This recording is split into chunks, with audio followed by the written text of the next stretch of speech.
Guys आज हम करेंगे एचटेट पीजीटी फिजिक्स 2024 सॉल्यूशंस। सबसे पहले तो मैं ये बताना चाहूँगी कि मेरी वीडियो में दिखावा कम होगा लेकिन काम की चीज़ ज़्यादा होगी। चलिए टाइम वेस्ट किए बिना शुरू करते हैं। 91 नंबर क्वेश्चन। देखिए हमें इंडक्टेंस की वैल्यू गिवन है, फ्रीक्वेंसी की वैल्यू गिवन है और हमें कंडीशन दी हुई है कि जो इंडक्टर है वो आइडियल है।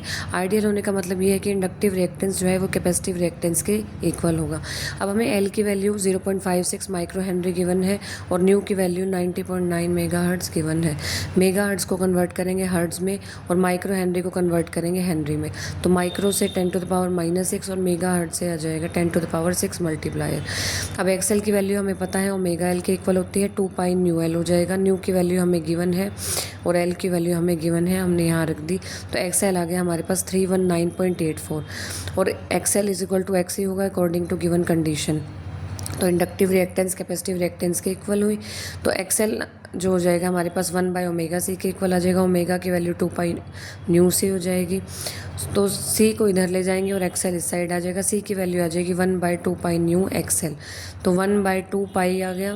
पाई हमें पता है 3.14। न्यू की वैल्यू हमें गिवन है, एक्सएल की वैल्यू हमने निकाल ली। तो यहाँ से हमारे पास सी सॉल्व करके आ जाएगा 5.47 × 10⁻⁻12। 10⁻⁻12 को हम लिख सकते हैं 5.47 पिकोफैरेड। अब नेक्स्ट क्वेश्चन है हमारे पास 92 नंबर क्वेश्चन। देखिए हमें ऑब्जेक्ट की हाइट गिवन है 6 सेंटीमीटर और ऑब्जेक्ट का डिस्टेंस गिवन है -60 सेंटीमीटर और हमें कनकेव मिरर दिया हुआ है। अब गाइस हमें ध्यान रखना होगा कॉनकेव मिरर के लिए जो फोकल लेंथ होती है हमेशा नेगेटिव होती है। तो एफ़ जो आ जाएगा वो -20 सेंटीमीटर आ जाएगा। अब मिरर के लिए हमें मिरर फार्मूला पता है 1/f = 1/v + 1/u। अब एफ़ की वैल्यू हमें पता है -20 है और 1/v + 1/u की वैल्यू हमें पता है -60 है। तो यहाँ से हमारे पास v आ जाएगा -30 सेंटीमीटर। देखिए हमें इसमें पहचानना है कि जो इमेज है वो कैसी होगी। वैसे हम कॉनकेव मिरर से आइडिया लगा सकते हैं कि जो कॉनकेव मिरर के लिए जो इमेज होती है वो रियल और इन्वर्टेड होती है, लेकिन फिर भी हम सब वैल्यूज़ निकालेंगे। तो v की वैल्यू यानी कि इमेज डिस्टेंस हमारे पास आ गया -30 सेंटीमीटर। अब हमें निकालना है HI हाइट ऑफ इमेज। हमें पता है मैग्नीफिकेशन का फॉर्मूला होता है -v/u for concave mirror = HI/HO। तो हमारे पास m आ जाएगा। अब यहाँ से v की वैल्यू हमें पता है -30 और u की वैल्यू हमें पता है, HI हमें निकालना है, HO की वैल्यू हमें पता है 6 सेंटीमीटर। तो जब हम सारी वैल्यूज़ प्लेस करेंगे तो हमारे पास HI निकल के आ जाएगा -3 सेंटीमीटर। तो ऑप्शन सेकेंड इज़ करेक्ट। देखिए नेक्स्ट क्वेश्चन है 93। अब हमें बताना है साइंटिफिक एटीट्यूड अगर किसी पीपल ने डेवलप किया है तो देखिए अगर साइंटिफिक एटीट्यूड डेवलप किया है तो उसकी जो सोच है वो सब्जेक्टिव नहीं होगी बिल्कुल भी। सब्जेक्टिव का मतलब होता है एक प्रॉपर पर्सनल व्यू से अटक जाना, लेकिन जो साइंटिफिक एटीट्यूड होता है वो रूटेड होता है ऑब्जेक्टिविटी में, मतलब वो फैक्ट्स देखेगा। अगर साइंटिफिक एटीट्यूड रखता है कोई पीपल तो वो फैक्ट्स की तरफ जाएगा, एविडेंसेस की वजह से जाएगा, लॉजिकल रीजनिंग देखेगा। तो इसका मतलब जो साइंटिफिक एटीट्यूड है वो किससे रिलेट करेगा, ऑब्जेक्टिविटी से, ना कि सब्जेक्टिविटी से। दस ऑप्शन सेकंड इज़ करेक्ट। अब 94 नंबर क्वेश्चन देखिए, इस क्वेश्चन में हमें एग्जामिनेशन और इवैल्यूएशन इनका डिफरेंस बताना है। हमें पता है एग्जामिनेशन जो है वो बहुत ही, देखिए ये इतना ब्रॉड कॉन्सेप्ट नहीं है, लेकिन जो इवैल्यूएशन है वो बहुत ही ब्रॉड कॉन्सेप्ट है, ठीक है। और जो इवैल्यूएशन होती है वो कॉन्टीन्यूअस प्रोसेस होती है। देखिए यहाँ हमें बताना है कि स्टेटमेंट इनकरेक्ट कौन सी है। तो एग्जामिनेशन का जो स्कोप है वो नैरोअर होता है इवैल्यूएशन से, और इवैल्यूएशन एक ब्रॉड कॉन्सेप्ट है। ये स्टेटमेंट बिल्कुल सही है। इवैल्यूएशन कॉन्टीन्यूअस प्रोसेस है जो कि इंक्रीज़ होती रहती है, ये भी करेक्ट है। और एग्जामिनेशन जो है क्लासिफिकेशन, देखिए examination is only used for classification and promotion, ये भी करेक्ट है क्योंकि ट्रेडिशनल होती है। और examination is more reliable and valid than assessment. तो एग्जामिनेशन रिलायबल ज़्यादा नहीं होती है एवैल्यूएशन से, क्योंकि एवैल्यूएशन एक ब्रॉड कॉन्सेप्ट है, इसलिए ये जो स्टेटमेंट है वो इनकरेक्ट रहेगी। दस ऑप्शन 4 इज़ इनकरेक्ट। अब हम चलते हैं 95 नंबर क्वेश्चन पे। देखिए इसमें हमें आइसोस्पिन और स्ट्रेंजनेस की बात करनी है। सबसे पहले मैं आपको बता दूँ कि हमने पढ़ा है देखिए छोटी क्लासेस में हम पढ़ते थे, जैसे 9th में हमने पढ़ा कि एटम जो है वो स्मॉलेस्ट यूनिट है। उसके बाद आए न्यूक्लियन कि वो स्मॉलेस्ट यूनिट है, जैसे न्यूट्रॉन, प्रोटॉन, इलेक्ट्रॉन।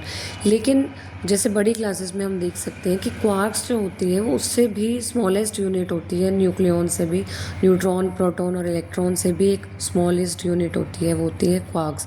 तो क्वार्क्स क्या होते हैं? क्वार्क्स बिल्डिंग ब्लॉक्स होते हैं हेड्रॉन्स के, जैसे प्रोटॉन और न्यूट्रॉन। और जो क्वार्क्स हैं वो 6 टाइप्स के होते हैं, up, down, strange, top, bottom and charm quark. अब देखिए, अब हमें यहाँ पे आइसोस्पिन की बात करनी है, तो मैं बता दूँ आइसोस्पिन को इंट्रोड्यूस करने का मकसद ये था कि जैसे प्रोटॉन और न्यूट्रॉन है, ठीक है, चाहे उनके चार्ज का जो देखिए वैल्यू सेम है लेकिन जो साइन है वो अपोजिट होता है। तो आइसोस्पिन क्या करती है? आइसोस्पिन से हम सिमिलैरिटी बता सकते हैं कि प्रोटॉन और न्यूट्रॉन कितने हद तक सिमिलर हैं, ठीक है, इसलिए आइसोस्पिन को जो है इंट्रोड्यूस किया गया, ठीक है। अब हमें यहाँ मेन बताना है कि आइसोस्पिन और स्ट्रेंजनेस किसकी सेम है। तो देखिए, गामा पार्टिकल, इलेक्ट्रॉन, प्रोटॉन और न्यूट्रॉन, इनकी जो आइसोस्पिन रहेगी, गामा की 0, इलेक्ट्रॉन की 0, प्रोटॉन की 1/2, न्यूट्रॉन की 1/2, और जो स्ट्रेंजनेस है इन सब की 0 रहेगी। अब देखिए, देखने में इनकी आइसोस्पिन और स्ट्रेंजनेस सेम है और न्यूट्रॉन और प्रोटॉन की भी सेम है, लेकिन देखिए न्यूट्रॉन और प्रोटॉन इन पे चार्ज सेम है, तो ज़्यादा सिमिलर हम न्यूट्रॉन प्रोटॉन को कहेंगे। एक तो ओरिजिन सेम है, दोनों ही क्या है, न्यूक्लियन का टाइप है, ठीक है, दोनों ही वहीं से, ओरिजिन भी सेम है। तो अगर हम बात करें कि कौन सा ऑप्शन हमें चूज़ करना चाहिए, तो हम न्यूट्रॉन प्रोटॉन की तरफ जाएंगे क्योंकि ये ज़्यादा सिमिलर है, न्यूट्रॉन और प्रोटॉन। तो ऑप्शन 3 इज़ करेक्ट। देखिए नेक्स्ट क्वेश्चन है, यहाँ हमें बताना है, देखिए सबसे पहले मैं बताऊंगी कि परमानेंट मैग्नेट कौन सी होती हैं और सॉफ्ट आयरन मैग्नेट्स कौन सी होती हैं। परमानेंट मैग्नेट वो मैग्नेट होती हैं जिन मैग्नेट पे अगर हम मैग्नेटाइजिंग फोर्स हटाएंगे तो भी वो अपना मैग्नेटाइजेशन कंटिन्यू रखेंगी, उनका मैग्नेटाइजेशन ख़त्म नहीं होगा। लेकिन जो सॉफ्ट आयरन है, अगर हम उस पर मैग्नेटाइजिंग फोर्स हटाएंगे तो सॉफ्ट आयरन पे कोई भी मैग्नेटाइजेशन नहीं रह जाएगा बाकी। और जो परमानेंट मैग्नेट है उनकी जो रिटेंटिविटी है और जो कोर्सिविटी है वो हाई रहती है, और जो सॉफ्ट आयरन है उनकी रिटेंटिविटी लो रहती है और परमिएबिलिटी ज़्यादा रहती है। अब देखिए क्वेश्चन में सबसे पहले पूछा है इलेक्ट्रोमैग्नेट के बारे में। अब देखिए जो इलेक्ट्रोमैग्नेट है वो टेम्परेरी मैग्नेट है, टेम्परेरी मैग्नेट है, तो इसका मतलब हमें ये चाहिए कि उसमें अगर हम मैग्नेटाइजिंग फोर्स हटाएं उसी टाइम जो है उसका मैग्नेटाइजेशन है वो ख़त्म हो जाए, इसलिए हम सॉफ्ट आयरन यूज़ करेंगे इलेक्ट्रोमैग्नेट में। और जो ट्रांसफार्मर की कोर है वहाँ देखिए क्या होता है, transformers generally alternating current use करते हैं। ऑल्टरनेटिंग करंट का मतलब है कि जैसे करंट बार बार अपनी डायरेक्शन चेंज कर रहा है और वो बार बार डायरेक्शन चेंज करेगा तो मैग्नेटिक फील्ड भी रिवर्स होगा, जिससे एनर्जी के लॉसेस बढ़ जाते हैं। तो एनर्जी के लॉसेस कम हो इसलिए हम जो है सॉफ्ट आयरन यूज़ करते हैं कोर ऑफ ट्रांसफार्मर में। डायनमो के लिए भी सिमिलर है, सेम जैसे ट्रांसफार्मर के लिए था, इसलिए हम सॉफ्ट आयरन यूज़ करते हैं। अब बात आती है मैग्नेट ऑफ लाउड स्पीकर। देखिए जो लाउड स्पीकर की जो मैग्नेट होती है वो परमानेंट मैग्नेट होती है। परमानेंट मैग्नेट का मतलब क्या है कि अगर हम मैग्नेटाइजिंग फोर्स हटाएंगे तो वो जो है मैग्नेटाइजेशन परसिस्ट नहीं करता, ठीक है। तो यहाँ जो है स्ट्रॉन्ग मैग्नेटिक फील्ड रहेगा ओवर टाइम, तो यहाँ पर जो है सॉफ्ट आयरन यूज़ नहीं होता, ठीक है।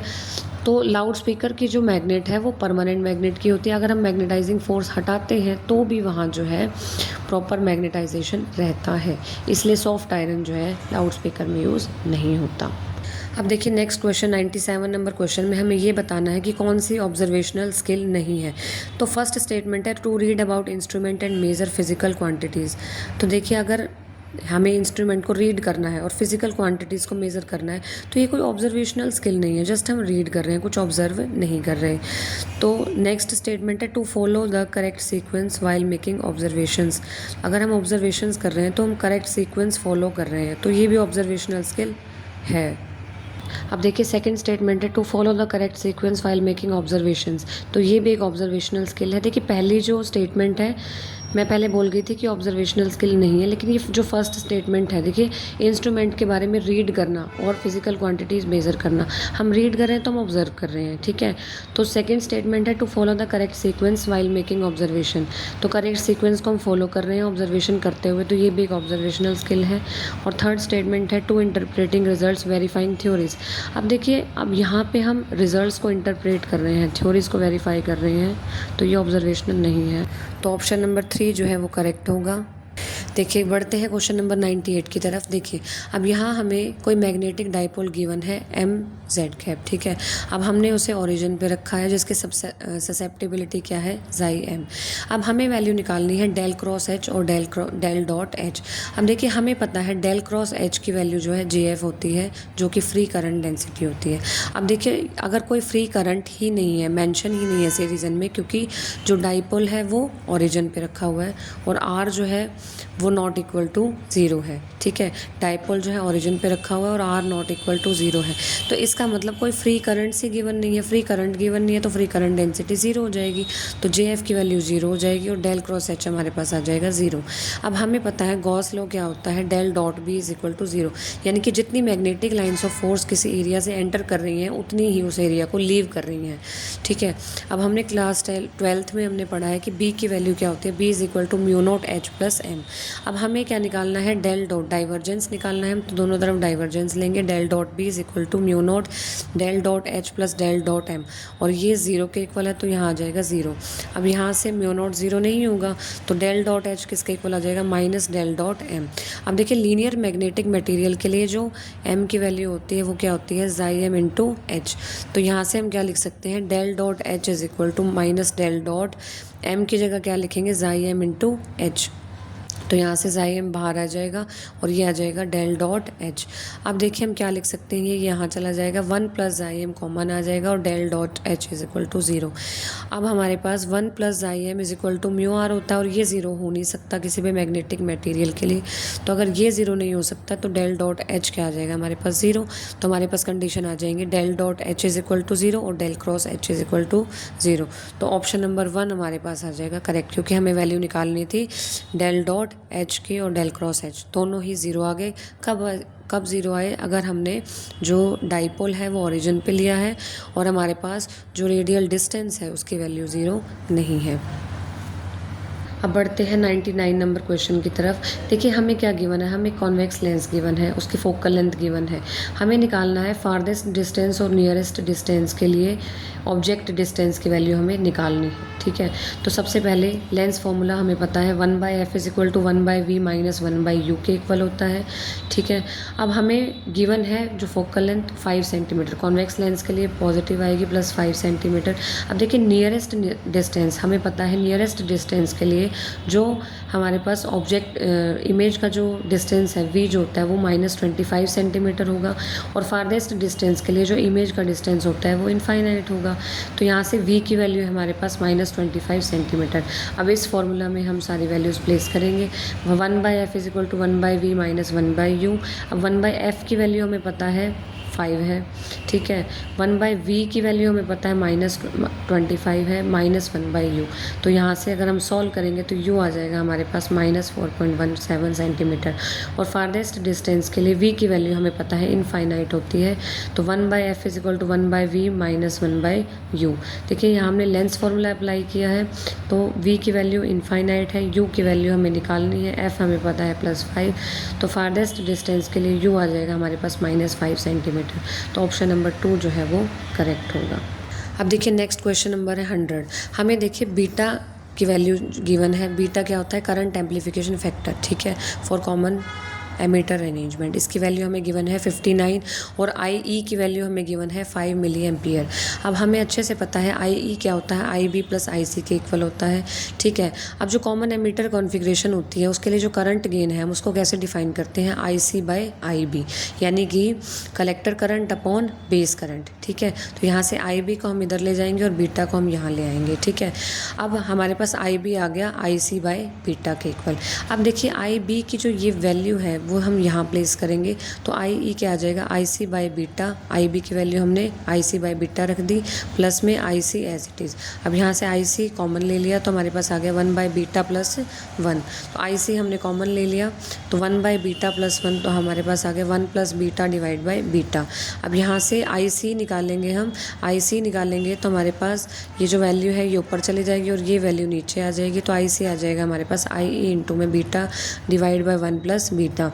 तो आई ई की वैल्यू जो रहेगी वो 5 मिली एम्पियर रहेगी, जो कि गिवन है हमें, और बीटा हमें गिवन है 59, तो यहाँ आ जाएगा 1 + 59, तो 5 × 59/60, 59/12 आ गया।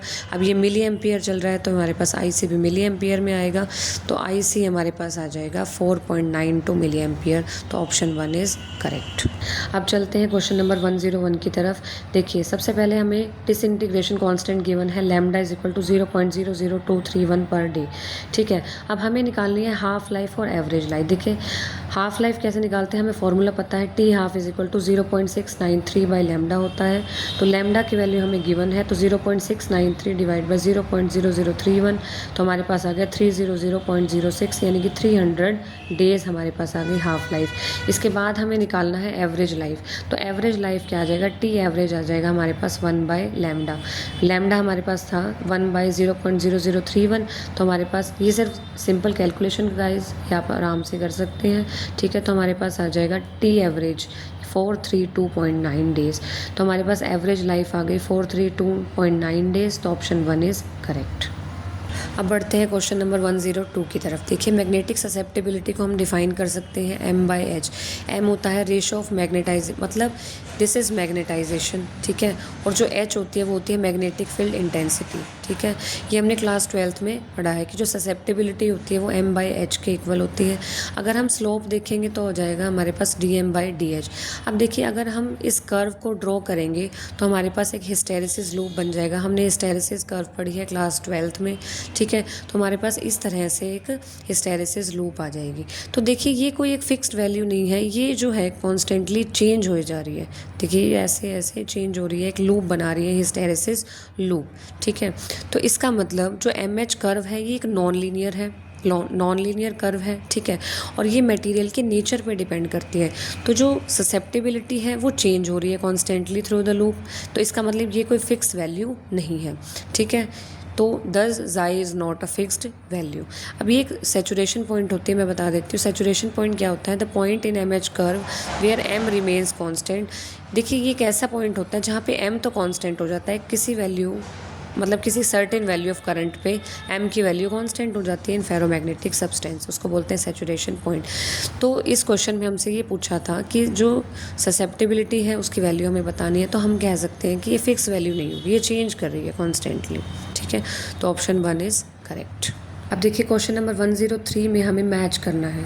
ठीक है, जैसे विजिबल लाइट है, रेडियो वेव्स है, अल्ट्रावायलेट लाइट है, इंफ्रारेड रेडिएशन है, तो उसे मैच करना कि वो कैसे प्रोड्यूस होती है। अब देखिए सबसे पहले विजिबल लाइट मैच होगी सेकेंड ऑप्शन के साथ। देखिए अब ये कैसे होगा, जो विजिबल लाइट कैसे प्रोड्यूस होती है, अगर एक्साइटेड स्टेट से लोअर ग्राउंड स्टेट पे जो है इलेक्ट्रॉन्स मूव करेंगे तो जो ट्रांजिशन होगा वो विजिबल लाइट को शो करेगा। और रेडियो वेव्स कैसे प्रोड्यूस होंगी, ये मैच करेगा फोर्थ से। देखिए रेडियो वेव्स प्रोड्यूस होती है रैपिड एक्सेलरेशन और D acceleration of electron in conductors. ठीक है, उसके बाद आती है अल्ट्रावायलेट रेज, ये मैच करेंगी 3 से। अब अल्ट्रावायलेट रेज कैसे फॉर्म होती है, देखिए यहाँ बात होती है इनर शेल इलेक्ट्रॉन्स की। ठीक है, अगर इनर शेल इलेक्ट्रॉन्स मूव करते हैं एक एनर्जी लेवल से लोअर एनर्जी लेवल की तरफ, तो हमारे पास जो लाइट प्रोड्यूस होगी दैट इज़ अल्ट्रावायलेट। उसके बाद आती है इंफ्रारेड रेडिएशन, ये मैच करेगी फर्स्ट के साथ। तो देखिए इंफ्रारेड रेडिएशन कैसे प्रोड्यूस होती है, ये वाइब्रेशन से प्रोड्यूस होती है जब एटम्स और मॉलिक्यूल वाइब्रेट करते हैं। ठीक है, और जो इंफ्रारेड रेडिएशन होती है वो प्राइमरीली एसोसिएट होती है थर्मल मोशन से। अगर वो थर्मली मोशन करते हैं जो एटम्स हैं, ठीक है, एटम्स और मॉलिक्यूल्स अगर थर्मली रेडिएट कर रहे हैं, थर्मल मोशन में है, तो उसके बाद तो वो प्रोड्यूस करेंगे इंफ्रारेड रेडिएशन। दस ऑप्शन 4 इज़ करेक्ट। अब चलते हैं क्वेश्चन नंबर 104 की तरफ। देखिए इसमें हमें एनर्जी स्टोर्ड की वैल्यू निकालनी है, energy stored in the magnetic field of an inductor. तो एनर्जी स्टोर की वैल्यू होती है 1/2 Li²। अब देखिए हमें निकालना है L, तो L की जो वैल्यू होती है, L होता है सेल्फ इंडक्टेंस। ठीक है, सेल्फ इंडक्टेंस जो होता है सोलिनॉइड का, उसके वो फॉर्मूला होता है हमारे पास L = μ0n²A/L। ठीक है, अब यहाँ पे μ0 की वैल्यू है हमारे पास, μ0 जो होता है दैट इज़ परमिएबिलिटी, उसकी वैल्यू होती है 4 पाई इंटू 10⁻⁻⁷, ठीक है। n जो होते हैं वो नंबर ऑफ टर्न्स रहेंगे, a जो है एरिया रहेगा, l जो है वो लेंथ रहेगा। एरिया हमारे पास होता है πr² और रेडियस हमें गिवन है 2 सेंटीमीटर तो 0.02 मीटर आ जाएगा। लेंथ हमें गिवन है 12 सेंटीमीटर तो 0.12 मीटर आ जाएगा। नंबर ऑफ टर्न्स जो है वो 9000 है और करंट की वैल्यू हमें गिवन है 2 एम्पियर। तो ये सारी वैल्यूज़ हमें गिवन है। अगर हमारे पास रेडियस है तो हम एरिया निकाल सकते हैं। एरिया आ जाएगा πr², पाई आ जाएगा 3.14 और r की वैल्यू अगर हम यहाँ रख देंगे तो हमारे पास रेडियस आ जाएगी 1.2566 इंटू 10⁻⁻3। म्यू नोट की वैल्यू हमारे पास गिवन है, तो म्यू नोट है हमारे पास, n की वैल्यू है हमारे पास, एरिया हमने निकाल लिया, लेंथ की वैल्यू गिवन है हमें। जब हम ये सारी वैल्यूज़ इसमें रखेंगे तो l आ जाएगा हमारे पास 1.066 हेनरी। अब हम एनर्जी स्टोर निकाल सकते हैं। एनर्जी स्टोर क्या आ जाएगा हमारे पास, U = 1/2 Li²। L की वैल्यू हमने यहाँ से निकाल ली 1.066 हेनरी और करंट की वैल्यू हमें गिवन है 2 एम्पियर, तो करंट की वैल्यू 2 एम्पियर रख दी। अगर इसे हम सॉल्व करेंगे तो U आ जाएगा हमारे पास 2.132 जूल। दस ऑप्शन 4 इज़ करेक्ट। देखिए बढ़ते हैं क्वेश्चन नंबर 105 की तरफ। देखिए इस क्वेश्चन में हमें बताना है कि जो वेवलेंथ है पॉजिट्रॉनियम की वो किसके इक्वल होगी, कितने मल्टीप्लायर के इक्वल होगी वेवलेंथ ऑफ हाइड्रोजन के। तो देखिए सबसे पहले हमें पता है कि जो बोर मॉडल है, बोर मॉडल में जो एनर्जी लेवल्स हैं और स्पेक्ट्रल लाइंस हैं वो डिपेंड करती है रिड्यूस मास पे, ठीक है। तो सबसे पहले बात करेंगे हाइड्रोजन एटम के लिए। अब हाइड्रोजन एटम में एक इलेक्ट्रॉन है और एक प्रोटॉन है, ठीक है। अब हमें पता है जो प्रोटॉन का मास होता है वो इलेक्ट्रॉन के मास से ज़्यादा होता है 1836 टाइम। तो रिड्यूस मास क्या आ जाएगा हमारे पास अप्रॉक्सीमेटली इलेक्ट्रॉन मास के। देखिए रिड्यूस मास का formula μH = me.mp divide by me + mp। तो यहाँ से हम क्या लिख सकते हैं, क्योंकि प्रोटॉन का मास ज़्यादा है तो हमारे पास आ जाएगा me डॉट ये mp आ जाएगा और इस पूरे को हम लिख सकते हैं mp, क्योंकि प्रोटॉन का मास ज़्यादा है। तो mp से mp कट जाएगा तो हमारे पास रिड्यूस मास आ जाएगा हाइड्रोजन का अप्रॉक्सीमेटली me। और पॉजिट्रोनियम एटम के लिए हमारे पास क्या आ जाएगा, अब पॉजिट्रोनियम एटम में एक इलेक्ट्रॉन है और एक एंटी पार्टिकल पॉजिट्रॉन है, ठीक है। और जो मासेस हैं वो सेम होगा me के। तो पॉजिट्रोनियम का जो रिड्यूस मास है वो किसके इक्वल हो जाएगा, me.me divide by me + me, क्योंकि जो इलेक्ट्रॉन है और जो एंटी पार्टिकल है उनका जो मास है लगभग सेम रहता है। तो हमारे पास ये आ जाएगा me² divide by 2me, me से me कैंसिल हो जाएगा और यहाँ से हमारे पास रिड्यूस मास आ जाएगा me डिवाइड बाई 2। अब देखिए हमें पता है कि जो रेडबर्ग कांस्टेंट है r, ठीक है, उससे हम डिटरमाइन कर सकते हैं फ्रीक्वेंसी भी और वेवलेंथ भी, ठीक है। तो हमें पता है जो रेडबर्ग कांस्टेंट होता है वो डायरेक्टली प्रोपोर्शनल होता है रिड्यूस मास के, ठीक है। तो r of positronium = 1/2 r of hydrogen. अब हमें फॉर्मूला पता है कि 1/λ = rz², 1/n1² - 1/n2²। अब यहाँ से हम देख सकते हैं कि जो रेडबर्ग कांस्टेंट है वो इन्वर्सली प्रोपोर्शनल है वेवलेंथ के। तो यहाँ से हम क्या लिख सकते हैं, लैम्डा ऑफ पॉजिट्रोनियम अपॉन में lambda of hydrogen = RH divide by R positronium. क्योंकि इन्वर्सली प्रोपोर्शनल है तो हम इसको ऐसे लिख सकते हैं। तो R ऑफ पॉजिट्रोनियम किसके इक्वल आ जाएगा, 1/2 RH के इक्वल। तो हम लिख सकते हैं lambda of positronium divide by lambda H = RH divide by R positronium. तो R पॉजिट्रोनियम को हम क्या लिख सकते हैं, 1/2 RH जो हमने पहले निकाला था। तो यहाँ से ये कैंसिल आउट हो जाएगा और ये आ जाएगा 2। तो लैम्डा ऑफ पॉजिट्रोनियम हमारे पास आ गया 2 ऑफ लैम्डा हाइड्रोजन। दस ऑप्शन 1 इज़ करेक्ट। देखिए नेक्स्ट क्वेश्चन है 106। देखिए इसमें हमें बताना है कि डिवीज़न ऑफ एम्पलीट्यूड किस में होगा और डिवीज़न ऑफ वेव फ्रंट किस में होगा, ठीक है। सबसे पहले मैं बताना चाहूँगी कि डिवीज़न ऑफ वेव फ्रंट ये एक ऐसा मेथड है इंटरफेरेंस का। देखिए इसमें क्या होता है कि हम वेव फ्रंट को डिवाइड करेंगे अलग अलग पार्ट्स में और जो डिवाइडिंग पार्ट्स होंगे वो इंटरफेयर करेंगे और वो इंटरफेरेंस पैटर्न प्रोड्यूस करेंगे। और डिवीज़न ऑफ वेव फ्रंट ये जो प्रोसेस है इसके जो एग्जांपल हैं, ये एक मेथड है जिसमें हम क्या करते हैं, वेव फ्रंट को डिवाइड करते हैं अलग अलग पार्ट्स में। वो पार्ट्स जो हैं वो इंटरफेयर करके और इंटरफेरेंस पैटर्न प्रोड्यूस करते हैं। इसके जो एग्जांपल्स रहेंगे वो फर्स्ट है यंग्स डबल स्लिट एक्सपेरिमेंट। तो इस एक्सपेरिमेंट में क्या होता है, लाइट फ्रॉम, देखिए एक सिंगल सोर्स से लाइट आएगी, वो एक नैरो स्लिट से पास करेगी। अब जो वो नैरो स्लिट है, ठीक है, वो 2 कोहेरेंट सोर्सेज की तरह काम करेगी जिससे वेव फ्रंट डिवाइड हो जाएगा। डिवाइड होने के बाद वो इंटरफेरेंस पैटर्न प्रोड्यूस करेगा। नेक्स्ट है लॉयड्स मिरर। लॉयड्स मिरर में क्या होता है, देखिए इंटरफेरेंस कैसे प्रोड्यूस होता है। देखिए लाइट जो है वो सोर्स से भी आ रही है और एक लाइट रिफ्लेक्टेड हम लेंगे, ठीक है। अब जो वो इंटरफेयर करके इंटरफेरेंस पैटर्न प्रोड्यूस करेंगी जो ये प्रोसेस है ये इंक्लूड होती है लॉयड्स मिरर में। इसका मतलब division of wave front include है इसमें, ठीक है। और नेक्स्ट भी जो एग्जांपल है फ्रेस्नेल्स डबल मिरर, ये भी डिवीज़न ऑफ वेव फ्रंट का एग्जांपल है। इसमें भी क्या होता है, दो मिरर्स हैं, वो स्मॉल एंगल पे टिल्टेड हैं, ठीक है। अब ये क्या करेंगे, ये स्प्लिट करेंगे एक सिंगल वेव फ्रंट को टू ओवरलैपिंग बीम्स पे, और वो इंटरफेयर करके इंटरफेरेंस पैटर्न प्रोड्यूस करेगी। नेक्स्ट होता है हमारे पास डिवीज़न ऑफ एम्पलीट्यूड। अब इस मेथड में क्या होता है, एक इनकमिंग जो लाइट बीम होगी, ठीक है, उसका एम्पलीट्यूड डिवाइड हो जाएगा अलग अलग पार्ट्स में, ठीक है, through partial refraction and refraction at different surfaces. अब ये जो डिवाइडेड बीम्स हैं, जो जिनका एम्पलीट्यूड डिवाइड हुआ, ये जो डिवाइडेड बीम्स हैं ये ट्रैवल करेंगी अलग अलग ऑप्टिकल पाथ और फिर रिकम्बाइन होकर इंटरफेरेंस पैटर्न प्रोड्यूस करेंगी। अब डिवीज़न ऑफ एम्पलीट्यूड का जो एग्जांपल रहेगा वो रहेगा न्यूटन्स रिंग एक्सपेरिमेंट, ठीक है। इसमें क्या होता है, कोई सिंगल बीम ऑफ लाइट है, वो स्प्लिट हो जाती है दो पार्ट्स में, लेकिन जो स्प्लिट होती है वो कैसे होती है, पार्शियल रिफ्लेक्शन से और रिफ्रैक्शन पे, ठीक है। तो हमारे पास जो न्यूटन्स रिंग एक्सपेरिमेंट रहेगा वो रहेगा डिवीज़न ऑफ एम्पलीट्यूड का एग्जाम्पल। तो ऑप्शन 4 इज़ करेक्ट। चलते हैं नेक्स्ट क्वेश्चन 107 पे। अब देखिए जो एन टाइप सेमीकंडक्टर है, अब हमें इसमें बताना है कि एन टाइप सेमीकंडक्टर को अगर हमने डॉप किया है, देखिए एन टाइप सेमीकंडक्टर कैसे फॉर्म होता है, अगर हम प्योर सेमीकंडक्टर को डॉप करेंगे एन टाइप इम्प्योरिटी से तो वो बन जाएगा एन टाइप सेमीकंडक्टर, यानी कि पेंटावेलेंट इम्प्योरिटी हमने ऐड की तो ये कन्वर्ट हो गया एन टाइप सेमीकंडक्टर में। लेकिन अगर हमने एन टाइप सेमीकंडक्टर बनाया भी है तो वो रहेगा तो इलेक्ट्रिकली न्यूट्रल, इसका मतलब जितने उसमें इलेक्ट्रॉन है उतने प्रोटॉन्स हैं, वो रहेगा तो बैलेंस ही, ठीक है। तो इसका मतलब जो ऑप्शन है हमारे पास ऑप्शन नंबर 3 इज़ करेक्ट, कि जो एन टाइप सेमीकंडक्टर है वो इलेक्ट्रिकली न्यूट्रल बैलेंस रहेगा, ठीक है। चलिए बढ़ते हैं नेक्स्ट क्वेश्चन नंबर 108 की तरफ। अब हमें बतानी है properties of electromagnetic waves.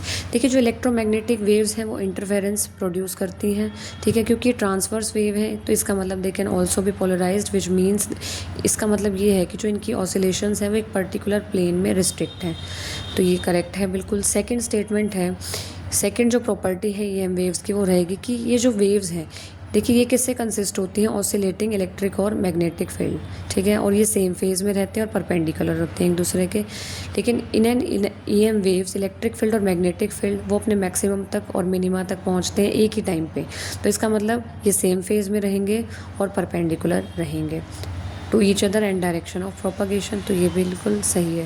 Third property जो है वो ईएम वेव्स की ये रहेगी कि ये जो वेव्स हैं ये कैसे प्रोड्यूस होती हैं, बाय एक्सेलरेटिंग चार्जेस। चार्जेस जब एक्सेलरेट करते हैं तब ईएम वेव्स प्रोड्यूस होती हैं, बिल्कुल सही, हमने क्लास 12 में पढ़ा है। तो ये भी एक ट्रू प्रॉपर्टी है ईएम वेव की, the fundamental source of all electromagnetic radiations.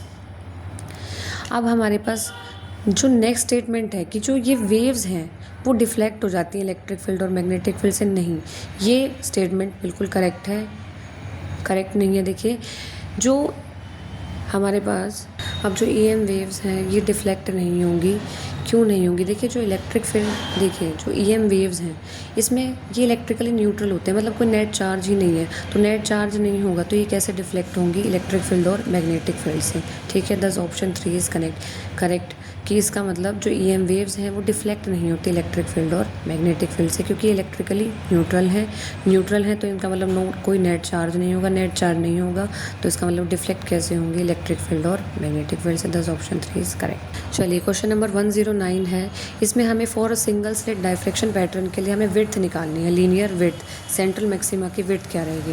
देखिए विड्थ का फॉर्मूला जो होता है सिंगल स्लिट डायफ्रैक्शन पैटर्न के लिए, जो विड्थ रहेगी सेंट्रल मैक्सिमा की, उसका फॉर्मूला रहता है 2 लैम्डा डी बाई ए। अब लैम्डा की वैल्यू हमें गिवन है 600 नैनोमीटर, तो नैनोमीटर से चेंज हो जाएगी 10 टू द पावर -9 मीटर, और स्लिट विड्थ हमें गिवन है A is equal to 0.2 10 to the power -3 metre, और जो डिस्टेंस रहेगा स्क्रीन के साथ वो जो डिस्टेंस डी की वैल्यू है 2 मीटर गिवन है, तो यहाँ अगर हम सारी वैल्यू प्लेस कर देंगे, यहाँ रख देंगे, पुट कर देंगे, तो विड्थ की वैल्यू हमारे पास आ जाएगी 0.012 मीटर, सेंटीमीटर में कन्वर्ट करेंगे तो 1.2 centimetre. This option 2 is correct. देखिए क्वेश्चन नंबर 110, इसमें हमें क्या बताना है कि कौन सी वैल्यूज़ पॉसिबल हैं और कौन सी वैल्यूज़ पॉसिबल नहीं है। देखिए हमें अच्छे से पता है जो टोटल फोर्स जो होता है लॉरेंट्ज़ फोर्स वो किसके इक्वल होता है, F is equal to Q E plus V cross B.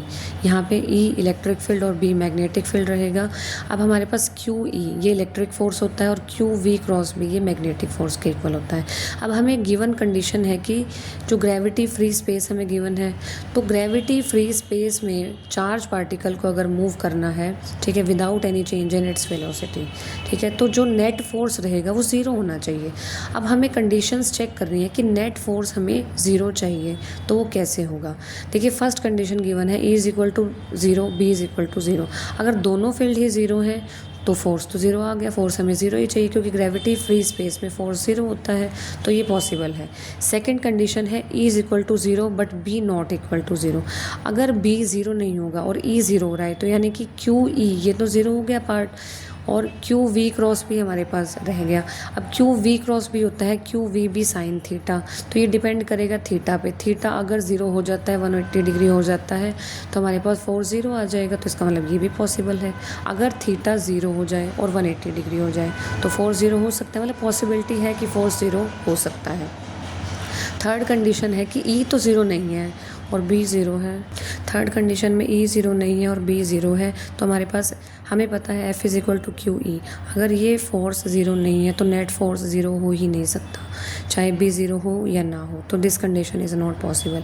Fourth condition में दोनों ही ज़ीरो नहीं है, E भी ज़ीरो नहीं है, B भी ज़ीरो नहीं है, लेकिन पॉसिबिलिटी ये है कि ये दोनों फोर्सेस जो है अपोजिट डायरेक्शन में हो और अपोज करके नेट फोर्स को ज़ीरो कर दें, तो ये भी पॉसिबिलिटी है।